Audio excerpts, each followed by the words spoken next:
धाम ते मते स्मृतिरपि त्वय्यर्चनं चापि ते हस्तावञ्जलये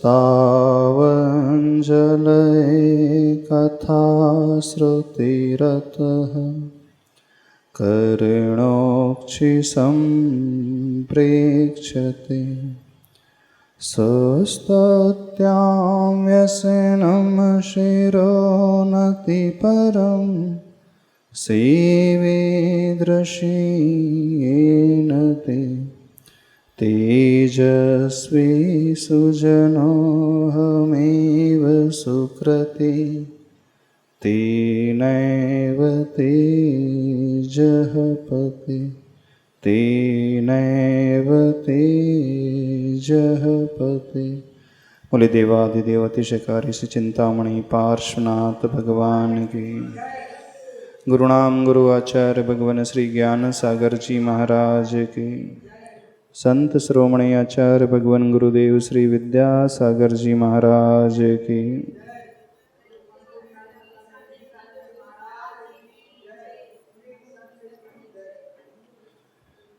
इस मूकमाटी महाकाव्य में तृतीय खंड की यात्रा पूज्यवर गुरुदेव इस महाकाव्य के माध्यम से अपने चिंतन और विचारों की अभिव्यक्ति हम सबके समक्ष रख रहे हैं। माध्यम यह मूकमाटी महाकाव्य है, लेकिन यदि हम इसे अच्छे से समझ लें, इसके भाव तक पहुंच जाएं, तो मानना हम आचार्य भगवान को बहुत अच्छे से समझ लेंगे। आचार्य भगवान का चिंतन युगीन चिंतन है, युग के अनुरूप चिंतन है। भले ही आचार्य भगवान ने आज से लगभग 35 वर्ष पूर्व इस महाकाव्य को रचा हो, सन 1984 से लेकर 87 तक ये यात्रा अनवरत चलती रही, लेकिन आज भी इसे हम पढ़ते हैं तो ऐसा प्रतीत होता है आज के परिप्रेक्ष्य में यह महाकाव्य पूरा फिट बैठता है। आचार्य भगवान की यह दूरदृष्टि, उसी दूरदृष्टि को हम आज समझने की कोशिश करें। पेज नंबर 206 उसकी यात्रा चल रही थी। वर्णन महिला वर्ग का, स्त्री जाति का, भिन्न भिन्न नामों से जो पहचानी जाती है, उन नामों की व्याख्या गुणात्मक तरीके से आचार्य भगवान ने की। मात्र व्युत्पत्ति परक शब्द का अर्थ नहीं निकाला है। कोश में तो जितने भी नाम हैं स्त्री जाति के, उसमें व्युत्पत्ति परक शाब्दिक अर्थ दिया है, लेकिन आचार्य भगवान गुणों को लेकर के इन नामों के अर्थ को व्याख्यायित कर रहे हैं, और वो भी उस दृष्टिकोण से देख रहे हैं जिसे आज तक किसी ने भी नहीं देखा है। तो आचार्य भगवान की गहरी सोच, उसका परिणाम। विषय मातृ शब्द का चल रहा था, माता का। नारी माता भी होती है, तो माता किस सेंस में कहलाती है,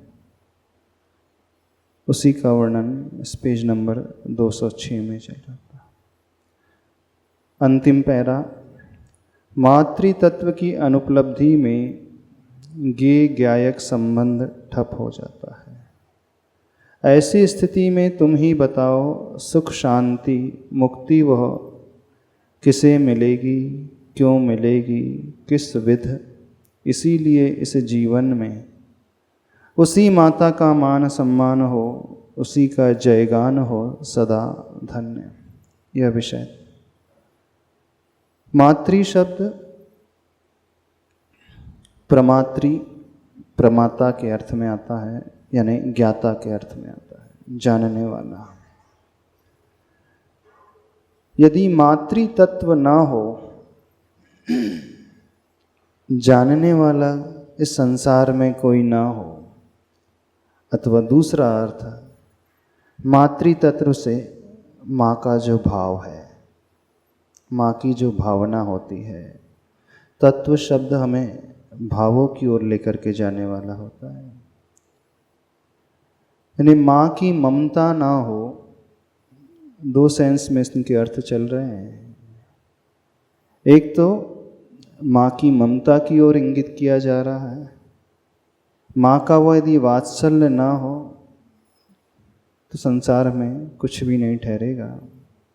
और दूसरा अर्थ प्रमाता के अर्थ में, माता के अर्थ में, ज्ञाता के अर्थ में, जानने वाले उस जीव के अर्थ में। यदि जानने वाला संसार में ना हो तो ज्ञेय ज्ञायक संबंध जो है वो सब ठप हो जाएगा।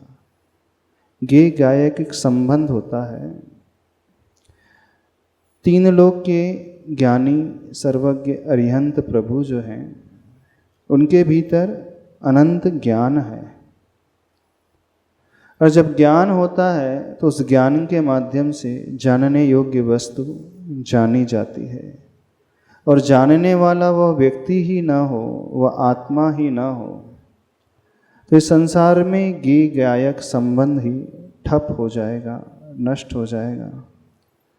यानी जब आत्मा ही नहीं बचेगी, ऐसी स्थिति में फिर जिसके लिए सारा पुरुषार्थ किया जाता है, सुख शांति को पाने का पुरुषार्थ, ये जो भाग दौड़ लगी है 24 घंटे की, आज का व्यक्ति जिस दौड़ में शामिल है उसका उद्देश्य सुख को पाना, शांति को पाना।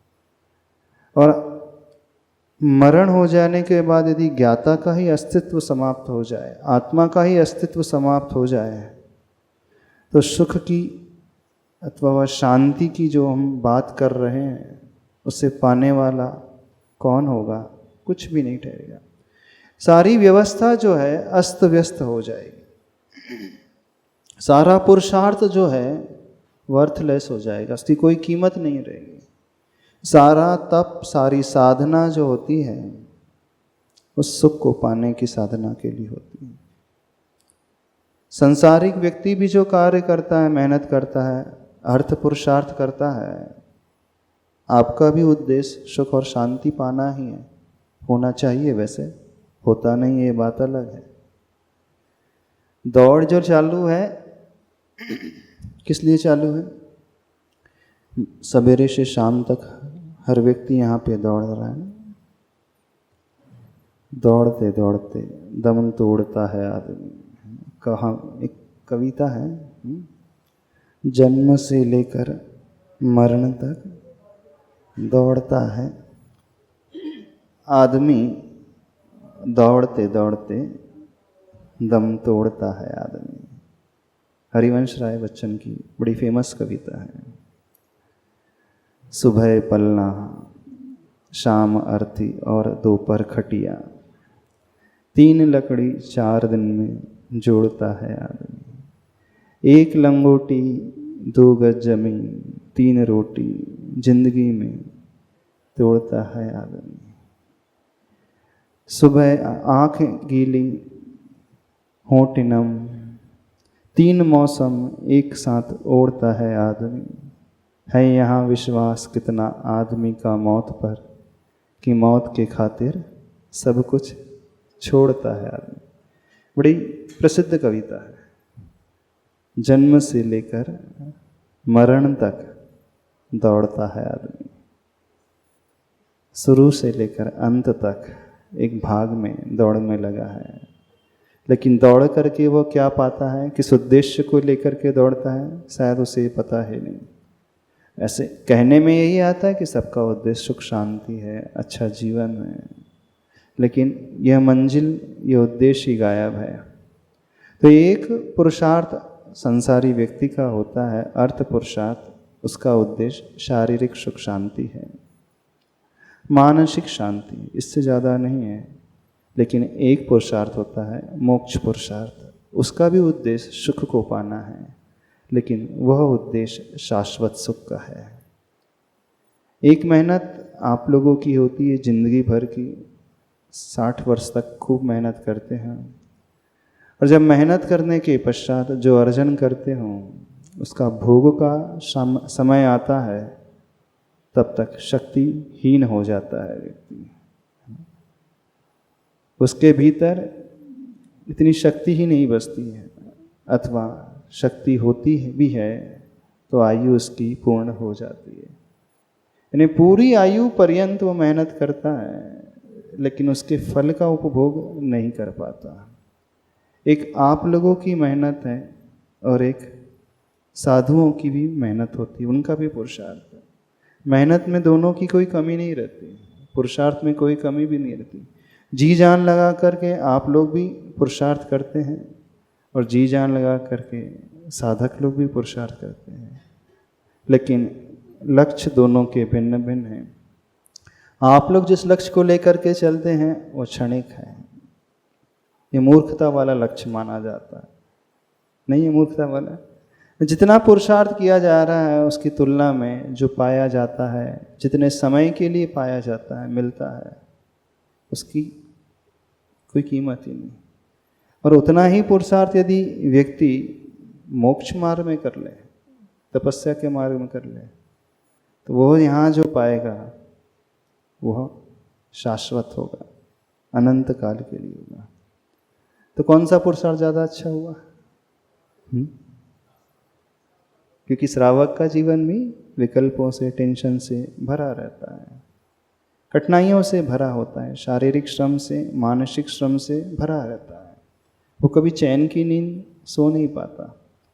तो श्रम को यदि हम देखें शारीरिक, और मोक्ष मार्ग में भी देखें, तो श्रम तो यहाँ भी होता है, वहाँ भी होता है, लेकिन यहाँ जो साधक पाता है वो अद्भुत पाता है, हमेशा के लिए पाता है। क्यों नहीं थोड़ा अच्छे दिमाग का उपयोग किया जाए? जब दौड़ना ही है, पुरुषार्थ करना ही है, तो क्यों ना उसे पाने का पुरुषार्थ किया जाए ना, जो एक बार मिलने के पश्चात कभी समाप्त ही ना हो। ऐसा भी पुरुषार्थ होता है। कौन सा ज़्यादा बेटर रहेगा बताओ? आप लोगों की जिंदगी भर की मेहनत, जिंदगी भर की तपस्या रहती है, उस तपस्या के एवज में कितना मिलता है आप लोगों को? जब तक स्टूडेंट लाइफ रहती है तब तक स्टडी का लोड रहता है, पढ़ाई का, फिर डिग्री आ जाती है, उसके बाद जॉब लग जाती है तो फैमिली का, फैमिली सेटल हो जाती है तो बच्चों का, बच्चे पैदा हो जाते हैं, ठीक नहीं होते तो उसका टेंशन। यानी राइट फ्रॉम डे वन, शुरू से लेकर जितना पुरुषार्थ है वो बहुत होता है। और कथनचित इस मोक्ष मार्ग का पुरुषार्थ हम देखें बहुत कम होता है, नहीं होता है, कष्ट कम होता है, आप लोगों को ज़्यादा कष्ट होता है। तो यहाँ यह बात बताई जा रही है, यदि वह माता ना हो, प्रमाता ना हो, ज्ञाता ना हो, तो वो सारे सुख शांति को पाने के पुरुषार्थ व्यर्थ ठहरेंगे। वो ज्ञेय ज्ञायक संबंध ठप हो जाएगा, उस ज्ञेय की कोई वैल्यू नहीं निकलेगी, उस भोग्य वस्तु की कोई वैल्यू नहीं रहेगी यदि उसका भोक्ता ही ना हो। तो वस्तु की कीमत तब है जब उसका उपयोग करने वाला व्यक्ति हो, और वो ही ना हो, क्या कीमत है? सोना पड़ा रह जाएगा, चांदी पड़ी रह जाएगी, हीरे मोती जवाहरात धन संपदा, वो तो मिट्टी है। उनकी कीमत तभी है जब इसका उपयोग करने वाला कोई व्यक्ति होता है। तो यहाँ पर वही बात बताई जा रही है, मात्र तत्व की अनुपलब्धि में ज्ञेय ज्ञायक संबंध ठप। ऐसी स्थिति में तुम ही बताओ सुख शांति मुक्ति वह किसे मिलेगी? यदि आत्मा ही समाप्त हो जाएगी, द्रव्य ही समाप्त हो जाएगा, तो फिर मुक्ति किसे मिलेगी, क्यों मिलेगी और किस विधि से मिलेगी? इसीलिए इस जीवन में उसी माता का मान सम्मान हो, उसी का जयगान हो सदा, उस ज्ञाता का मान सम्मान हो, उस आत्मा का मान सम्मान हो, अथवा उस माता का मान सम्मान हो जो वात्सल्य गुण से भरी रहती है। धन्य। अगले पृष्ठ की ओर 207। विषय समझ में आ रहा है, नहीं आ रहा? हाँ, सदियों से सदुपदेश देती आ रही है पुरुष समाज को यह, अनंग के संग में अंगारित होने वाली। सुनो जरा सुनो तो, स्वीकार करती हूँ कि मैं अंगना हूँ, परंतु मात्र अंग ना हूँ। और भी कुछ हूँ मैं, अंग के अंदर भी कुछ झांकने का प्रयास करो, अंग के सिवा भी कुछ मांगने का प्रयास करो। जो देना चाहती हूँ लेना चाहते हो तुम, सो चिरंतन शाश्वत है, सो निरंजन भास्वत है। भार रहित आभा का आभार मानो तुम। बहुत गहरी बात आचार्य भगवान कह रहे हैं। स्त्री का एक नाम है अंगना। अंगना भी एक नाम होता है, और अंगना की व्याख्या आचार्य भगवान बहुत अच्छे तरीके से कर रहे हैं। क्या कहा जा रहा है? सदियों से सद उपदेश देती आ रही है पुरुष समाज को यह, अनंग के संग से अंगारित होने वालों। अनंग का अर्थ होता है काम। अनंग यानी काम के संग से उबलने वालों, पीड़ित होने वालों, इस संसार के लिए कहा जा रहा है सुनो जरा सुनो तो, स्वीकार करती हूँ कि मैं अंगना हूँ। नारी कह रही है मैं मानती हूँ कि मैं अंगना हूँ, परंतु मात्र अंग ना हूँ। यानी मात्र, अंग का अर्थ होता है शरीर। एक अर्थ, मानती हूँ कि मेरा नाम अंगना है, लेकिन मैं मात्र अंग यानी शरीर ही नहीं हूँ, और भी बहुत कुछ हूँ। और भी कुछ हूँ मैं, अंग के अंदर भी कुछ झांकने का प्रयास करो, अंग के सिवा भी कुछ मांगने का प्रयास करो।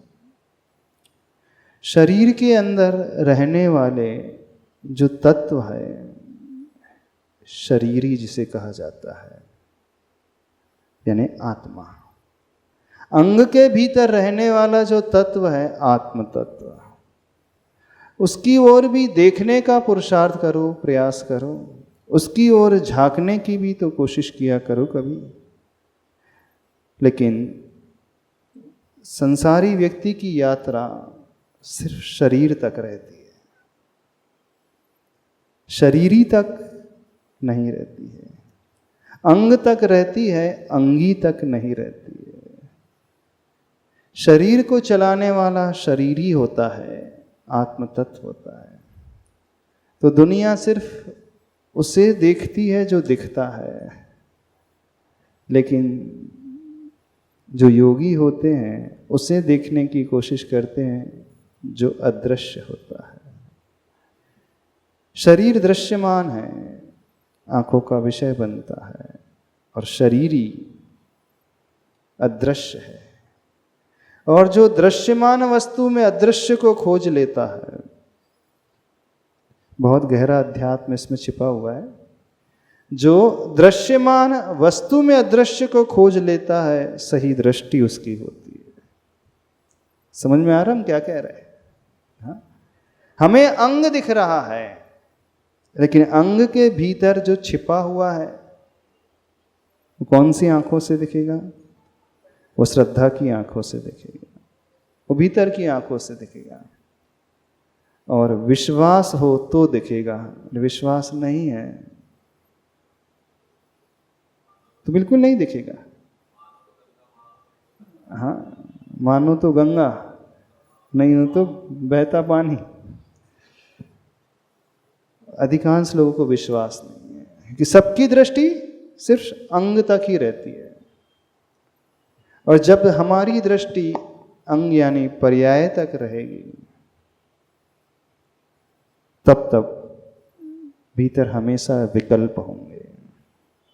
नियम से राग और द्वेष की कल्पना पैदा होती ही रहेगी। नियम से ये व्यक्ति अच्छा और बुरा सोचता ही रहेगा। और जैसे ही हमने पर्याय को गौण करके पर्यायी को देखा, अंग को गौण करके आत्मा को देखा, शरीर को गौण करके शरीरी को देखा, उस शरीरी का, उस आत्मा का, उस पर्यायी का न कोई रंग है, न रूप है, न आकार है, न उसमें गंध है, न उसमें रस है, न उसमें वर्ण है, न ही वो स्पर्शन इंद्री का विषय बन सकता है, न ही वो कर्णेंद्री का विषय बन।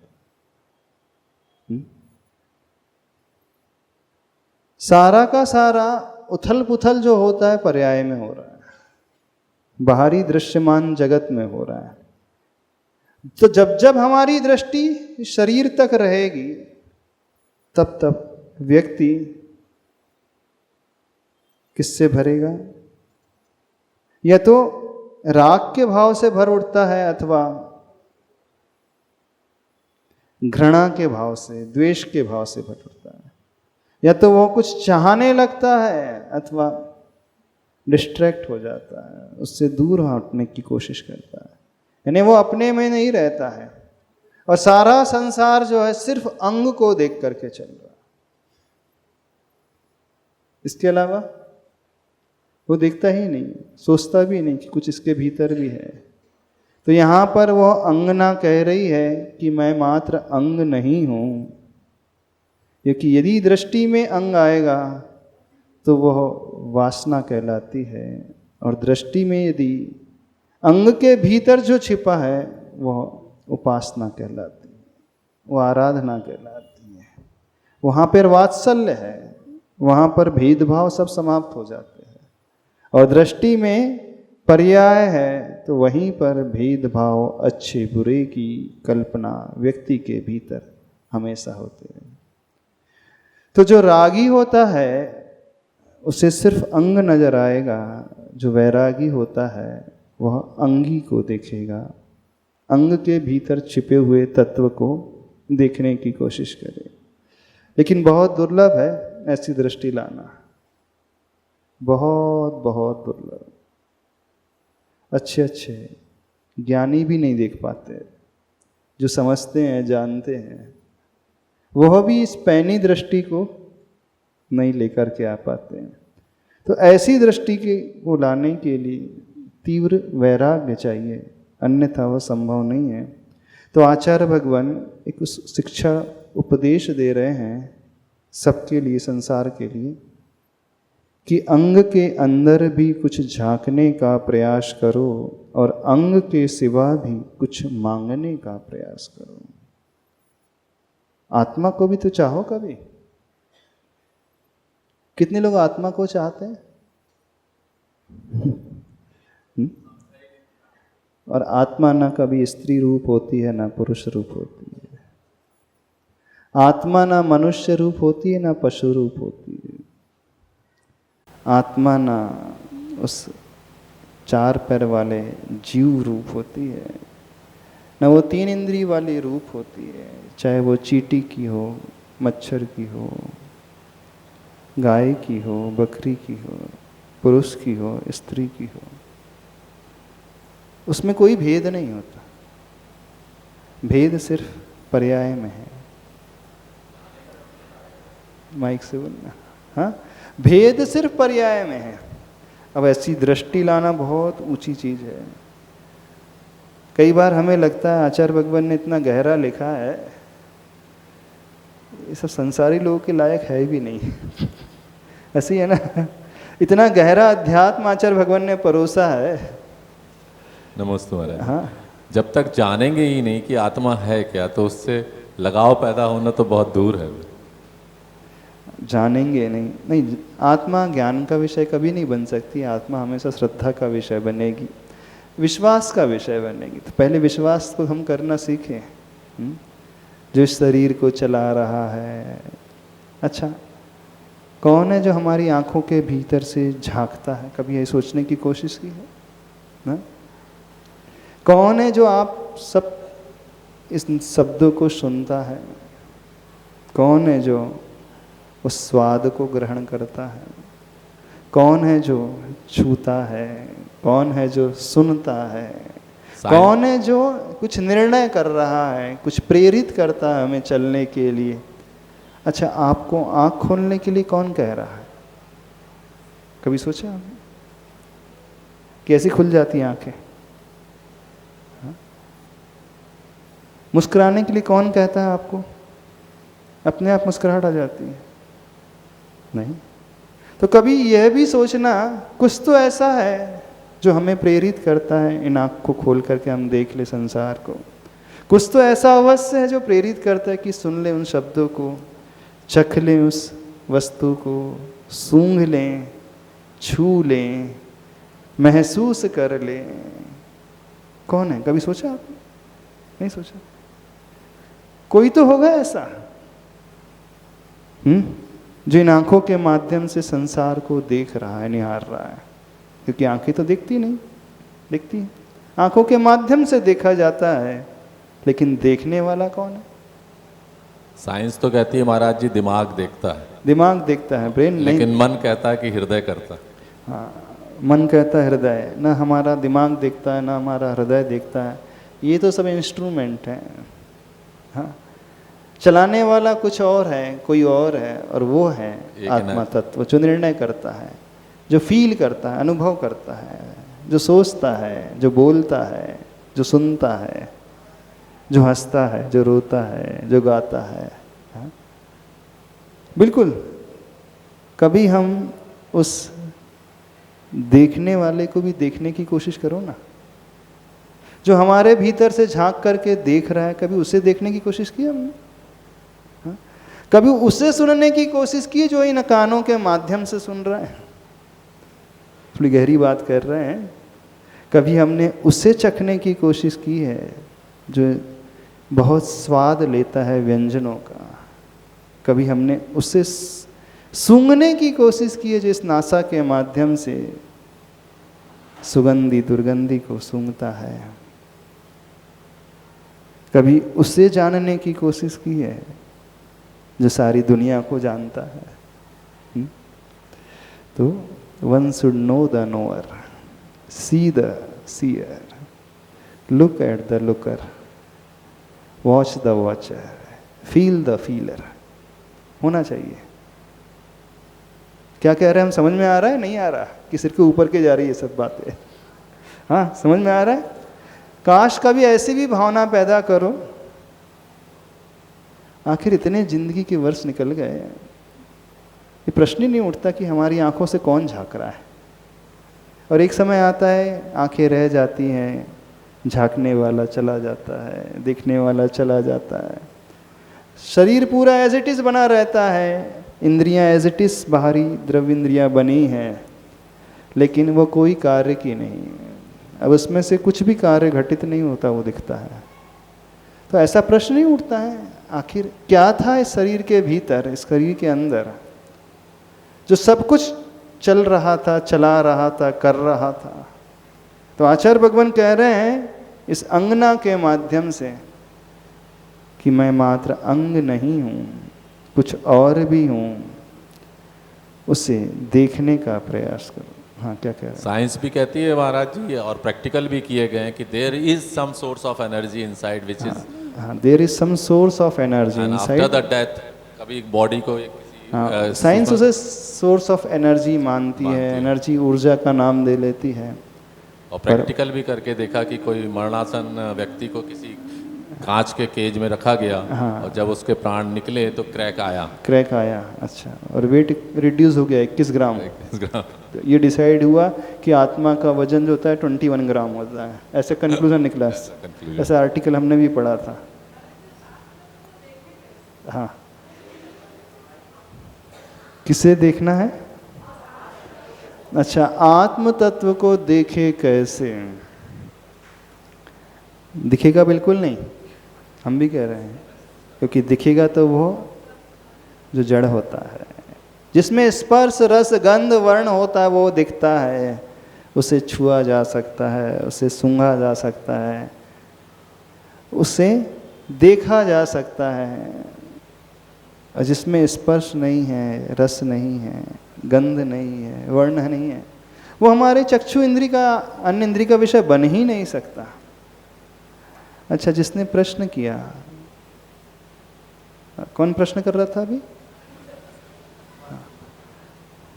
हाँ, प्रश्न कौन कर रहा था? हाँ, पूछना। हमारे आत्म तत्व ने ये प्रश्न किया हमारे मुख के माध्यम से। हाँ, मिली-जुली मतलब ये पर्याय प्रश्न है किया, ये। वो कौन है जो प्रश्न कर रहा है? अंदर बस बैठा हुआ आत्म तत्व। बस जब हम यह विश्वास से कह सकते हैं कि हमारा शरीर तो प्रश्न नहीं कर रहा है, प्रश्न करने वाला कुछ है, अंदर है, बस वो ही हम हैं।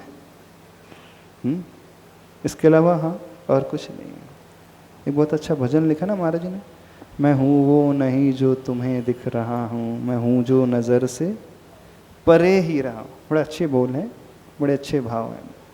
तो आचार्य भगवान कह रहे हैं इस अंगना के माध्यम से, बड़ी गहरी बात है। यदि जिसका विश्वास इसके ऊपर हो जाए, समझना सम्यक दर्शन की भूमिका वहीं से बनना प्रारंभ हो जाती है, धर्म की भूमिका वहीं से बनना हो जाती है।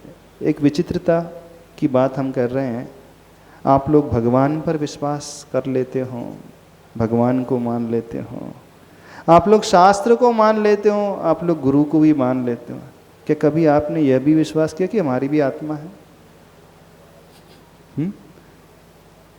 क्या कभी यह भी फील किया कि हमारी भी आत्मा है, आत्म तत्व है? और जब तक हम अपने ऊपर विश्वास नहीं करेंगे, आत्म तत्व के ऊपर विश्वास नहीं करेंगे, तो पर के ऊपर कैसे विश्वास हो सकता है? ये तो शब्दों का विषय, तो बुद्धि का विषय बनेगा। हाँ, शास्त्रों में पढ़ लिया 2500 वर्ष पूर्व महावीर भगवान हुए थे, इतना ही ज्ञान है, इससे ज़्यादा कुछ नहीं है। अब जिसे अपनी आत्मा पर भरोसा नहीं है, वो कैसे भरोसा कर सकता है कि 2500 वर्ष पूर्व जो महावीर हुए थे आज भी हैं वो? उसका भरोसा ही नहीं है, उसको श्रद्धा ही नहीं है। हाँ, बुद्धि में बस आ गया, इससे ज़्यादा कुछ नहीं है। तो भगवान पर विश्वास बाद में करना, पहले अपनी आत्मा पर विश्वास करना सीखो कि हम थे, हम हैं और हम रहेंगे। मैं था, मैं हूँ और मैं रहूँगा। न मैं मिट सकता था, न मैं मिट सकता हूँ, न मैं मिटूंगा कभी। हाँ, मैं इस जड़ रूप नहीं हूँ, शरीर रूप नहीं हूँ, शरीर में समाया हूँ, शरीर के अंदर हूँ। इन इंद्रियों के माध्यम से मैं झांक रहा हूँ। इंद्रियों को खिड़की कहाँ है? झरोका। एक बहुत अच्छा गाना था, अखियों के झरोकों से। क्या मतलब हुआ इसका? देखना, इसके भाव पकड़ने की कोशिश करना। उसमें कहा, जिस राइटर ने लिखा है कि अखियों के झरोखे से मैंने तुझे देखा, ये कहा ना सांवरे, जो भी कहा है, यानी अखियां जो झरोका बन गई, खिड़की बन गई, और उस झरोके से झांकने वाला कोई और है। बात तो पकड़ो कि आंख सो हम नहीं है, शरीर सो हम नहीं है, इन इंद्रियों रूपी खिड़कियों से, इंद्रिय रूपी झरोकों से हम झांकने वाले हैं। तो क्या ये विश्वास है? कभी जितने बैठे ना, किसी को विश्वास नहीं है आत्मा आत्मा होती कछु। बिल्कुल सत्य कह रहे हैं, सब सुना अकेले, विश्वास किसी को नहीं है। विश्वास है? सोचना पड़ेगा विश्वास है कि नहीं, पता नहीं है भी कि नहीं। क्यों डॉक्टर साहब? जी के महाराज जी, ऐसे ही किसी सभा में एक क्वेश्चन आया कि सब लोग लिखें आपका परिचय क्या है। हाँ, तो सारे लोगों ने अपना अपना परिचय लिया, मैं फला हूँ, ये हूँ, वो हूँ। किसी ने भी ये नहीं लिखा कि मैं शुद्ध आत्मा हूँ। अच्छा, शुद्ध आत्मा हूँ। वैसे शुद्ध आत्मा हमें है नहीं, अपन अब सब अशुद्ध आत्मा है। हाँ, एटलीस्ट हम आत्मा है, हमारी आत्मा है, शरीर के भीतर है, ये तो विश्वास करो पहले। इसके बिना ये सब व्यर्थ है, भगवान भी पूजना व्यर्थ है। तो आप भगवान पर विश्वास कर कैसे सकते हो? हमें तो ये बताओ। जो ये नहीं स्वीकार कर सकता कि मेरी आत्मा थी कल, मेरी आत्मा आज है, मेरी आत्मा कल भी रहेगी, तो वो भगवान की आत्मा 2500 वर्ष पूर्व थी और आज भी है, कैसे विश्वास करेगा वो? भगवान महावीर हुए तो और आज भी वह सिद्धालय में विराजमान है। ये तो सब ज्ञान का विषय बना, बुद्धि का विषय बना, इससे कुछ नहीं होता। क्या कह रहे हैं आचार्य भगवान? तो मैं सिर्फ अंग नहीं हूँ, कुछ और भी हूँ। अंग के अंदर भी कुछ झांकने का प्रयास करो, अंग के सिवा भी कुछ मांगने का प्रयास करो। और जिसकी गहरी श्रद्धा हो जाएगी अजर अमर आत्मा पर, वह अंग को गौण करके अंगी की ओर दृष्टि लाएगा। यानी वह आत्मा की सुध-बुध लेना शुरू कर देगा, आत्मा की केयर करना शुरू कर देगा, आत्मा को चाहेगा वो, फिर शरीर को गौण कर देगा, क्योंकि शरीर तो नश्वर है, जड़ है, छूटने वाला है, सड़ने वाला है, गलने वाला है। और जो छूटने वाला है उसको क्या पकड़ना? बर्फ को पकड़ करके रखो, कब तक रहेगा वो बर्फ हाथ में? बर्फ की डली पकड़ करके रहो, कब तक रहेगी? ऐसा करो आप तो बर्फ पकड़ करके रखे रहो, नहीं ये बर्फ है, हम इसे छोड़ना नहीं चाहते। कोई भी अपने हाथ में बर्फ को नहीं रखता है, क्यों? क्योंकि ये गल जाने वाला है। ठीक है, शरीर ही ऐसे। अब जो इसके भीतर है वो जो गलने वाला नहीं है, क्या उस ओर दृष्टि गई? नहीं गई। तो उस ओर दृष्टि लाने की बात हम लाए आचार्य भगवान। तो अंग के सिवा भी कुछ मांगने का प्रयास करो, जो देना चाहती हूँ लेना चाहते हो तुम, सो चिरंतन शाश्वत है, सो निरंजन भास्वत है। भार रहित आभा का आभार मानो तुम।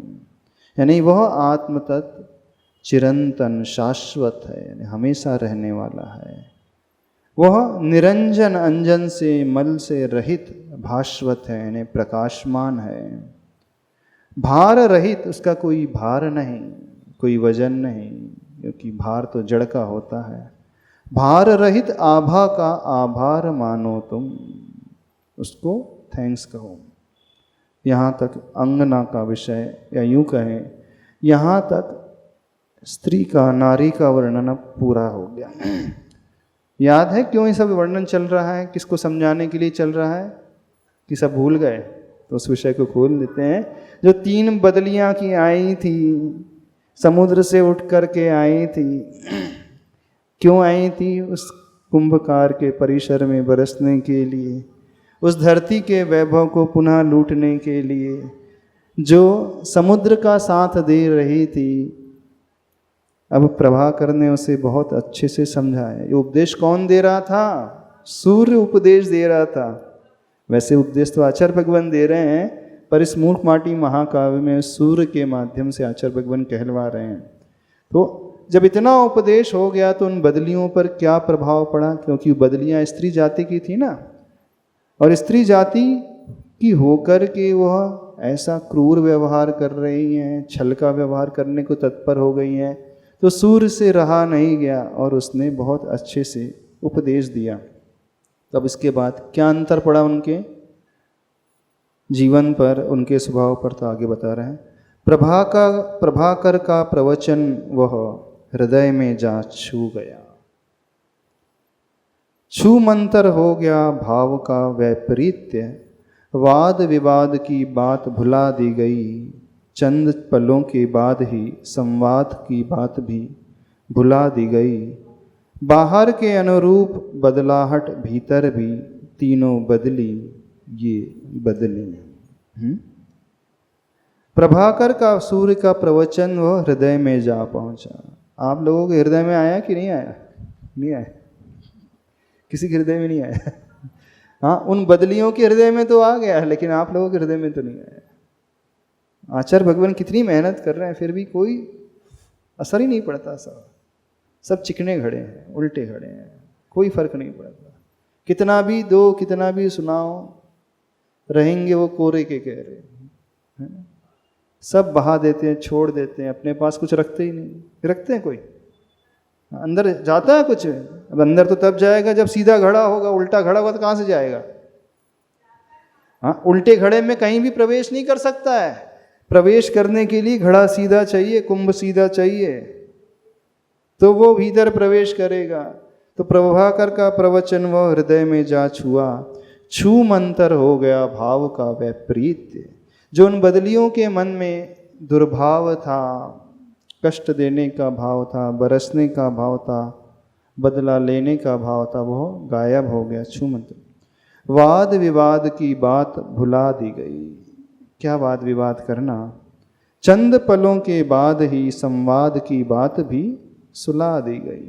कुछ देर के बाद अब क्या संवाद करना, जब विषय स्पष्ट हो जाता है, समझ में आ जाता है, पहले व्यक्ति का वाद विवाद का जो भाव होता है वो हटता है, फिर बाद में अब क्या बोलना, किससे बोलना? हाँ? तथा केन ब्रवीम्यहम्। आचार्य भगवान एक बहुत अच्छा श्लोक बोलते हैं, यन्मया दृश्यते रूपम तन्न जानाति सर्वथा, जानन न दृश्यते रूपम तथा केन ब्रवीम्यहम्। अर्थात जो मुझे दिखलाई देता है संसार में, वह कुछ जानता नहीं, और जो जानता है वो दिखलाई देता नहीं। सो किससे हम बोले? इस कारण हम शांत रहते हैं। जो भी दिख रहा है वो जड़ है, पुद्गल है। शरीर दिख रहा है वो जड़ है, वो कुछ नहीं जानता, और जो जानता है वो दिखता नहीं। जो जानने वाला आत्म तत्व है, ज्ञाता है, ज्ञान दर्शन सहित है, वो दिखता नहीं है। तो फिर जब वो दिख ही नहीं रहा है, तथा केन ब्रवीम्यहम्, फिर हम किससे बातचीत करें? इस कारण इस सोच को लेकर के फिर योगी लोग एकदम मौन होकर के अपने ध्यान में उतर जाते हैं। हाँ, ष्टोपदेश ग्रंथ में श्लोक आता है, अथवा समाधि तंत्र में आता होगा, ध्यान नहीं आया। तो ऐसा चिंतन जिसका आ जाए तो उसके समस्त विकल्प शांत हो जाते हैं, निर्विकल्प आनंद से भर उठता है। सारे वैर की भावना दूर हो जाती है, वाद विवाद की भावना, बदले की भावना, छल की भावना, राग की भी भावना भी शांत हो जाती है। कभी गुड्डे गुड़ियों से राग होता है आपको? मिट्टी के जो गुड्डे गुड़ी होते, कठपुतली वाले गुड्डे गुड़ियों से राग होता है? उनके भी हाथ पैर चलते हैं। क्यों? कठपुतली का खेल देखा? कठपुतलियां जो होती हैं वो भी नाचती हैं, हाथ पैर उनके चलते हैं। क्यों नहीं राग होता? हाथ पैर तो उनके भी चल रहे। क्यों? हाथ पैर उनके भी चल रहे, नृत्य वो भी कर रही हैं, वो कठपुतली। किस किसने देखा कठपुतली का खेल? बहुत सारे लोगों ने, नहीं तो टीवी में तो देखा ही होगा, मूवी में देखा होगा। हाँ, देखा है ना? तो वो सारी की सारी कठपुतलियां जो नृत्य कर रही हैं, उनसे राग क्यों नहीं होता? कौन हमें बताएगा? क्यों डॉक्टर साहब, क्यों नहीं राग होता? बता दो रीजन। हाथ पैर चल रहे हैं ना, उनके भी नृत्य हो रहा है, राग क्यों नहीं हो रहा है? हाँ, क्योंकि वो जीवित नहीं है। जीवित नहीं है, जड़ है ना, प्लास्टिक मिट्टी की है। अच्छा, अब ये जिनके हाथ पैर चल रहे हैं इनसे राग क्यों हो जाता है? इनसे राग क्यों हो जाता है? ये भी तो जड़ है, ये भी तो पुद्गल है। ये जो दिख रहा है ये सब पुद्गल है, और जो जानता है वो दिखता है नहीं, और जो दिखता है वो जानता नहीं है।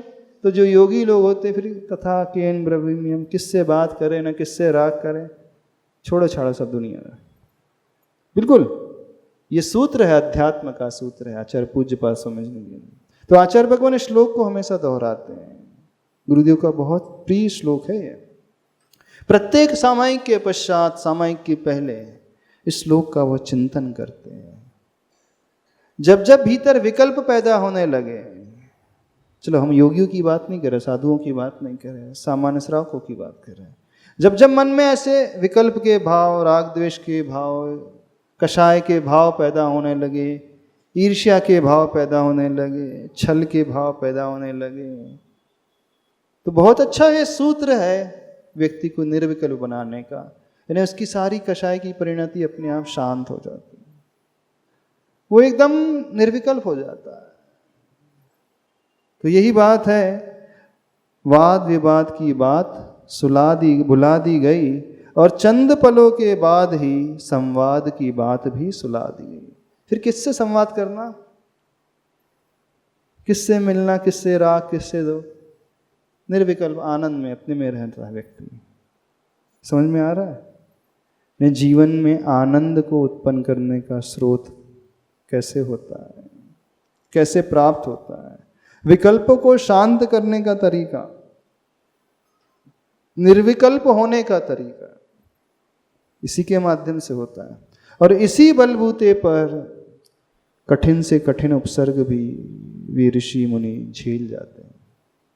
उनके मन में रंच मात्र भी क्रोध की अग्नि प्रज्वलित नहीं होती, रंच मात्र भी बैर का भाव पैदा नहीं होता है, रंच मात्र भी कषाय भड़कती नहीं है।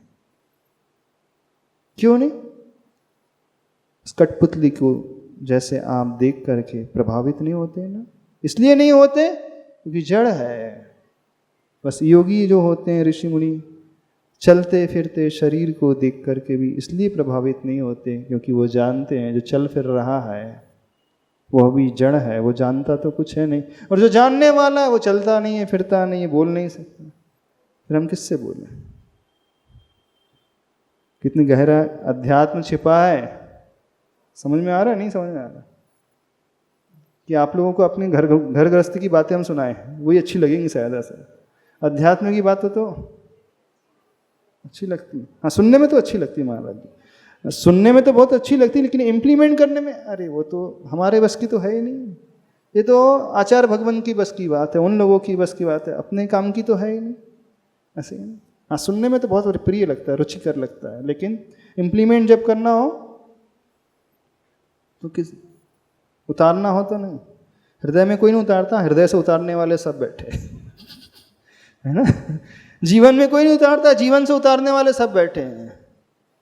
जीवन से उतार दिया ना, आज तक जीवन से ही उतारा है भगवान के उपदेशों को, आचार्य भगवान के उपदेशों को। किसी ने जीवन में उतारा? यदि जीवन में उतारा होता हम सबने तो हम भगवान बन गए होते। ये फैक्ट है, आज तक नहीं उतारा जीवन में। चलो आगे। बाहर के अनुरूप बदलाहट भीतर भी तीनों बदली वे बदलियां, तीनों बदली जो थी वे बदल गई, यानी उनका स्वभाव। जो वैर का भाव था वो छूट गया, दुर्भाव छूट गया। Page number 208। अपने पति सागर का पक्ष प्रतिकूल भाषित हुआ इन्हें, जगतपति प्रभाकर का पक्ष वह अनुकूल प्रकाशित हुआ उन्हें। अपनी उज्जवल परंपरा सुन घटित अपराध के प्रति और अपने प्रति घृणा का भाव भावुक हुआ, सो तुरंत कह उठी भूल क्षम्य हो स्वामिन। सेविका सेवा चाहती है वह दृश्य छवि, दृष्ट कब हो इन आँखों से धूल क्षम्य हो स्वामिन। क्या कहा जा रहा है? अपने पति सागर का पक्ष, क्योंकि बदलियां कहाँ से पैदा हुई थी?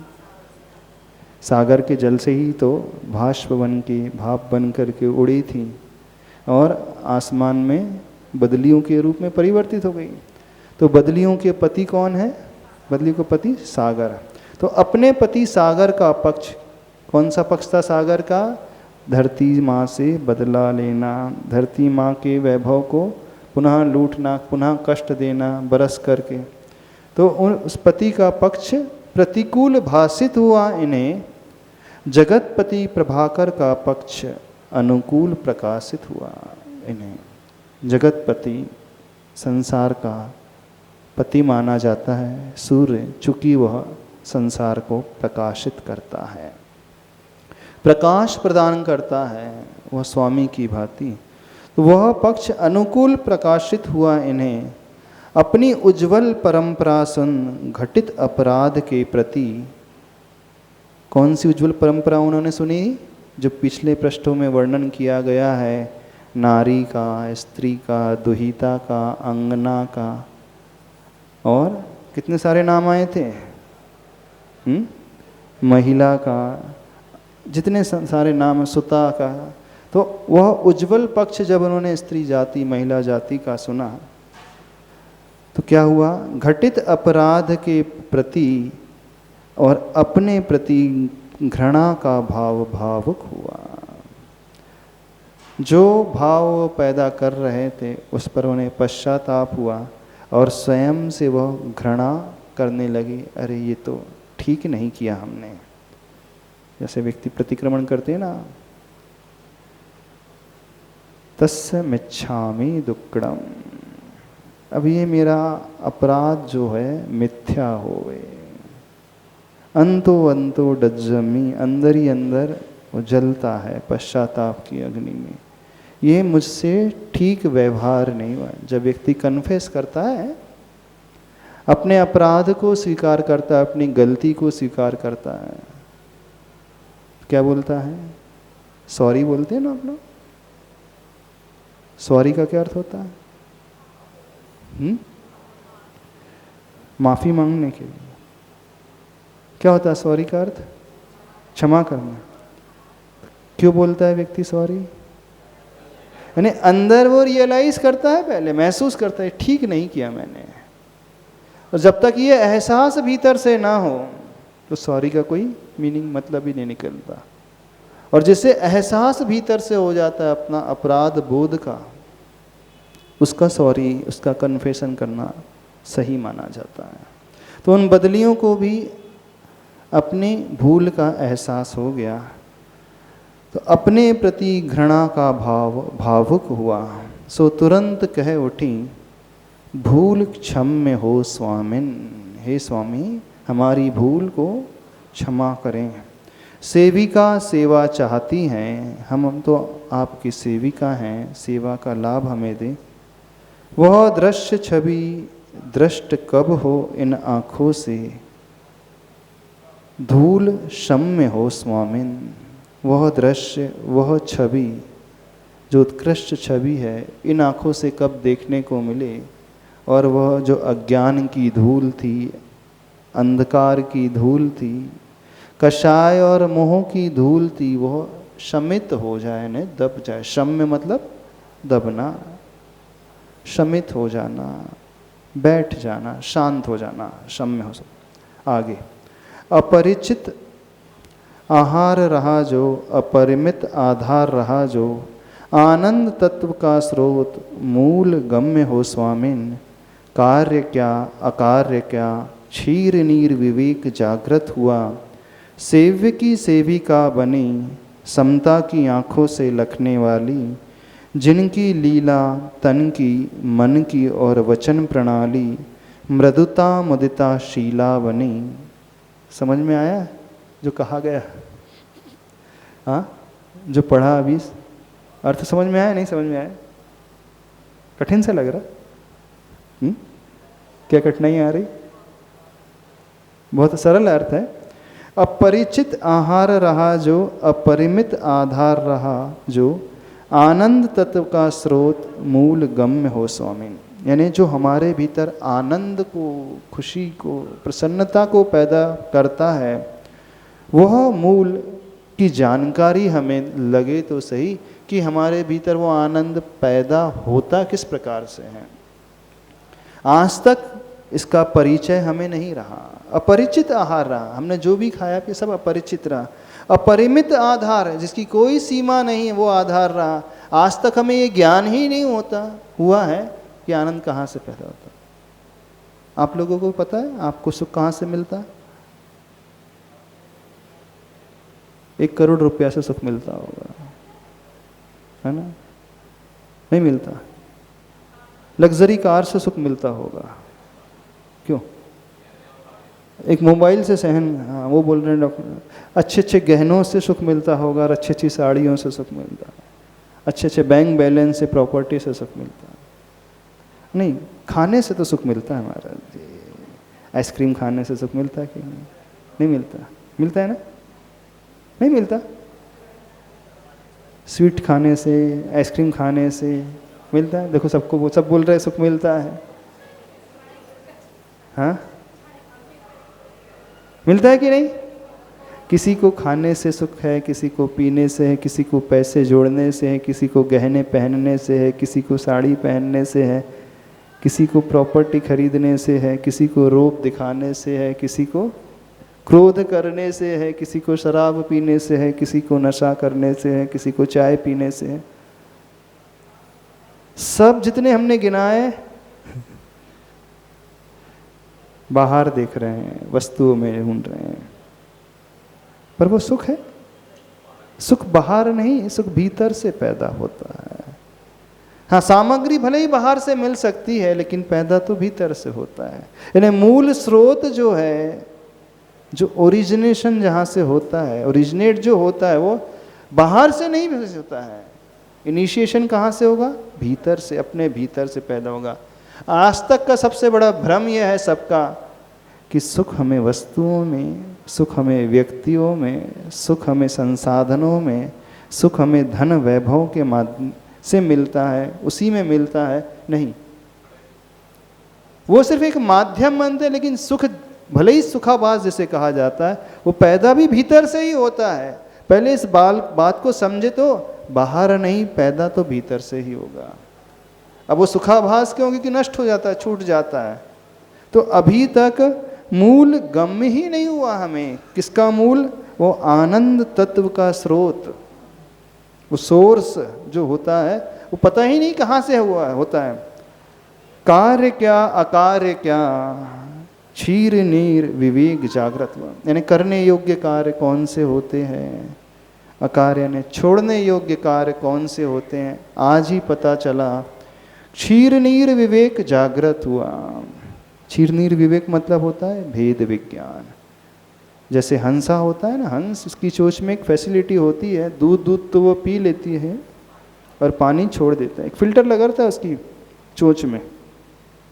हंस की चोंच में एक इनबिल्ट फिल्टर होता है, बाय बर्थ होता है।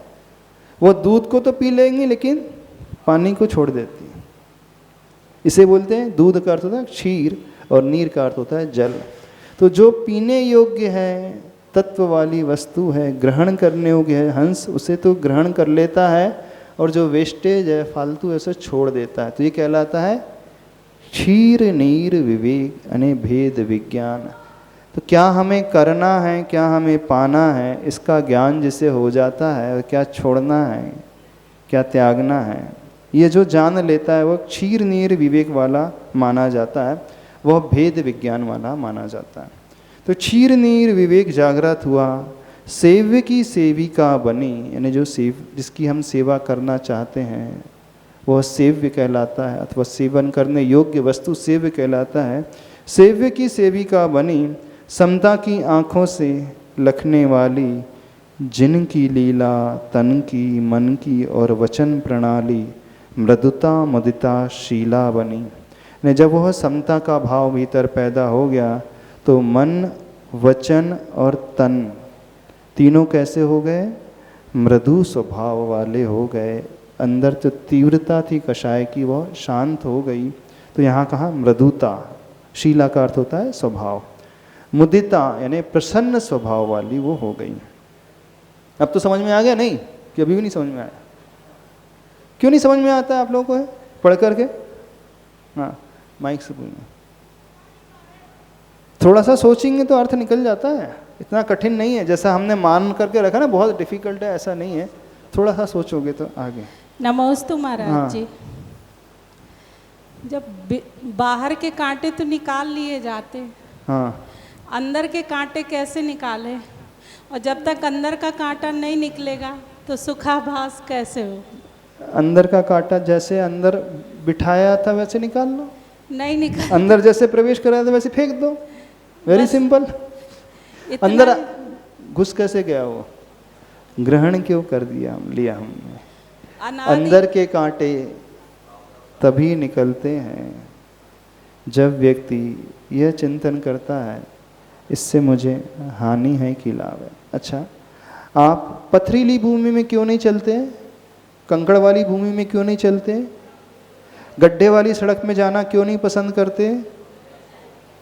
गिरने की संभावना, एक्सीडेंट की संभावना।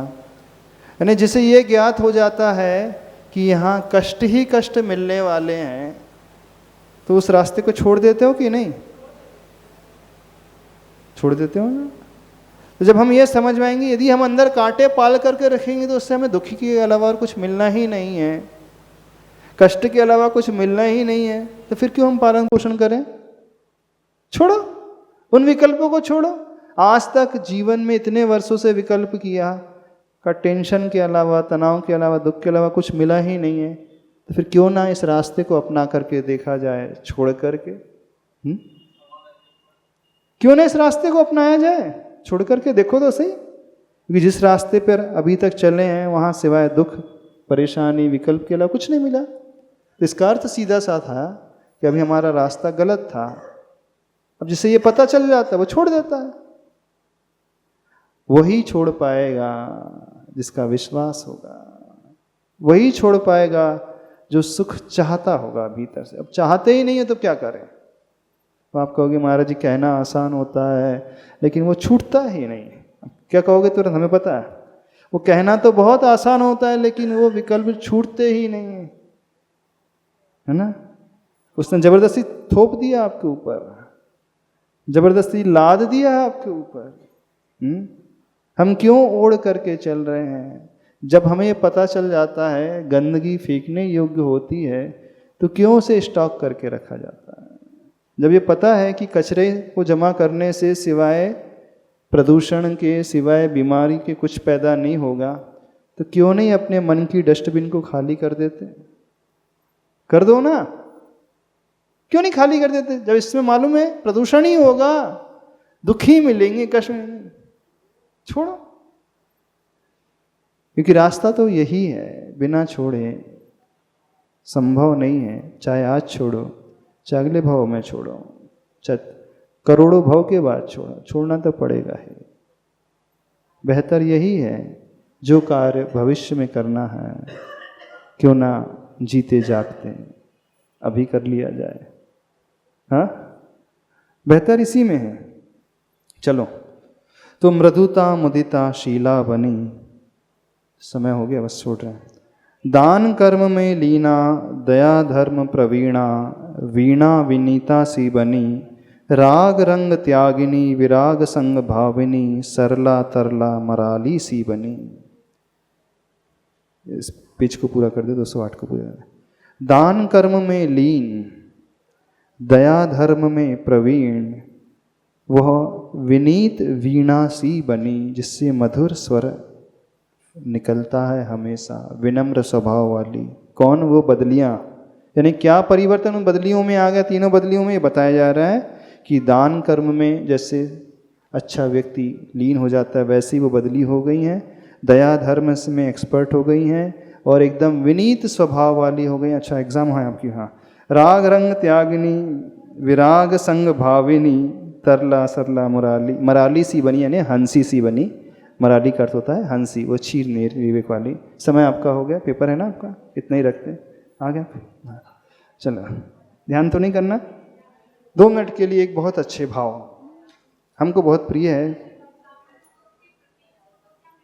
हाँ, भक्तामर स्तोत्र के अच्छा क्वेश्चन का आंसर पूछ रहे हैं उनसे। फर्स्ट क्वेश्चन है ये भजन। मैं हूँ वो नहीं जो तुम्हें दिख रहा हूँ, मैं हूँ जो नज़र से परे ही रहा हूँ। इसका चिंतन करोगे तो विकल्प बहुत शांत हो जाएंगे। मैं हूँ वो नहीं जो तुम्हें दिख रहा हूँ, बोलो। मैं हूँ जो नज़र से परे ही, न जाने कहाँ से यहाँ आ गया हूँ।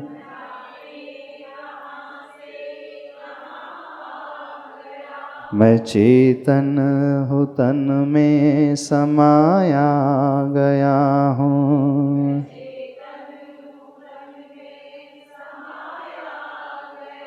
जो छूटा है मुझसे वो मेरा नहीं था, जो छूटा है मुझ,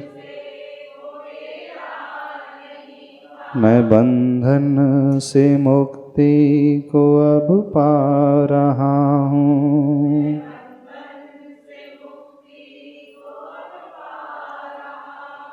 ये एहसास कैसा मुझे हो रहा है,